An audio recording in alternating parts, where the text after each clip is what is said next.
সরকারি বিরোধী কাজ না জন্য ধৃত মিম নেতা তথা আইনজীবী মোফাক্কেরুল ইসলামকে আগেই সতর্ক করেছিলেন বাবা অবসরপ্রাপ্ত হাই মাদ্রাসার শিক্ষক মোহাম্মদ মোস্তাফা হোসেন, কিন্তু ছেলে কথা শোনেননি। মালদহের মোথাবাড়ি কাণ্ডে জড়িত থাকার ঘটনায় শুক্রবার সকালে বাগডোগরা বিমানবন্দর থেকে মোফাক্কেরুলকে গ্রেপ্তার করে সিআইডি। এরপর থেকে চাঞ্চল্য ছড়িয়েছে ইটাহারে। বর্তমানে ইটাহারের পোরশা গ্রামের বাড়িতে ধৃতের বাবা মা এবং ভাইরা তার পরিজন নিয়ে থাকেন। মোফাক্কেরুলের দুই ভাই শিক্ষকতা পেশার সঙ্গে যুক্ত। বহুদিন থেকে মোফাক্কেরুল তার স্ত্রী সন্তানদের সঙ্গে নিয়ে কলকাতায় থাকতেন। মাঝে মধ্যে ইটাহারের বাড়িতে আসতেন তিনি। ছেলের গ্রেপ্তারের ঘটনা মোফাক্কেরুলের পরিজন মোবাইলে ছেলের ভিডিও বার্তা দেখে প্রথম জানতে পারেন, কিন্তু ছেলের এই ধরনের কাজকে সমর্থন করেন না তার বাবা সহ পরিজনেরা। ছেলেকে আগেও একাধিকবার সতর্ক করেছিলেন তার বাবা যে সরকার বিরোধী কোনো কাজ না করতে। বাবার দাবি ছেলে ঘটনাস্থলে ছিল না, তবে ছেলেকে প্রয়োজনে আইনি সহযোগিতা করবেন বলে জানিয়েছেন পরিজন।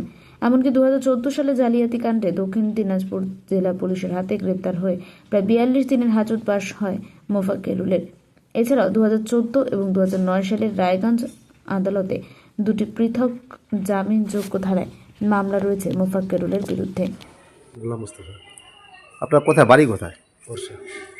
আচ্ছা বলুন তো, এখানে এই যে মফাকলামে আপনার কি বাসিন্দা? হ্যাঁ, বাসিন্দা। এখানকার বাসিন্দা? এখানে বাসিন্দা। কীভাবে চেনেন তাকে? আমি মানে ছোটো থেকে এখানে জন্ম, এখানেই সব পড়াশোনা থেকে শুরু করে সব কিছু এখানেই করেছে। এমনি কেমন লোক উনি? প্রতিবেশী হিসাবে তো ভালোই, খুব ভালো। উনি কি এখানে থাকেন?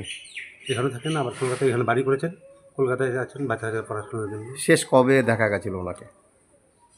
এখানে মাসে ধরে নেন। উনি আইনজীবী পাশ করার পর কি উত্তর দিনাজপুরে প্র্যাকটিস করতেন? না, প্রথম থেকে হাইকোর্ট। এইটা কতখানি ঠিক মনে করেন আপনারা?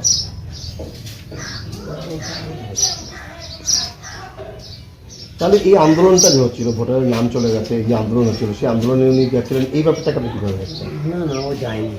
আমাকে যেটুকু আমি জানলাম ও যায়নি। ও তো আসছিল, আচ্ছা বাগডোগরা আসছিল, রাস্তায় এই ঘটনা। আচ্ছা, না বাগডোগরাতে অ্যারেস্ট হয়েছে, কিন্তু মালদায় যে আন্দোলনটা করেছে বাগডোগরায় আসছিল, আচ্ছা। রাস্তায় এই ঘটনা। আচ্ছা, তখন উনি ওখানে দাঁড়িয়ে যান। দাঁড়িয়ে যায়, কিছু লোক ডেকে হয়তো বক্তব্য দিতে নিয়ে যায়। ওরা ফটোতে দেখে আমি বক্তব্য দিচ্ছে। আচ্ছা, আপনার ছেলেদেরও বোধহয় কোনো মাদ্রাসা, এটা দুই ছেলেকে আছে, ওনারাও কি ওখানে পড়াশোনা করান? আমি বারবার মানা করেছি, শুনে না। আমি ওটা পছন্দ করি না, কারণ ও কি পশ্চিমবাংলার ঠিকা নিয়েছে যেগুলো করে বলা যায়, আমি ওটা পছন্দ করি না। তাহলে এখন যা হচ্ছে সবটা আইনে হওয়া উচিত, কি বলে? সবই আইনে হবে। আমরা সান্ত্বনা দিচ্ছি, বাড়িতে চুপচাপ থাকো, আইনে যা হয় তাই হবে। গভর্নমেন্ট বিরোধী কোনো কাজ করতে যাবি না, কোনো বক্তব্য দিবি না। মানে আপনিও সমর্থন করছেন না? আমার ভালো লাগে না। এমনি অফিসিয়ালি কোনো খবর টবর দিয়েছে কোনো থানা পুলিশ থেকে? না, দেয়নি। কেউ আসছে না।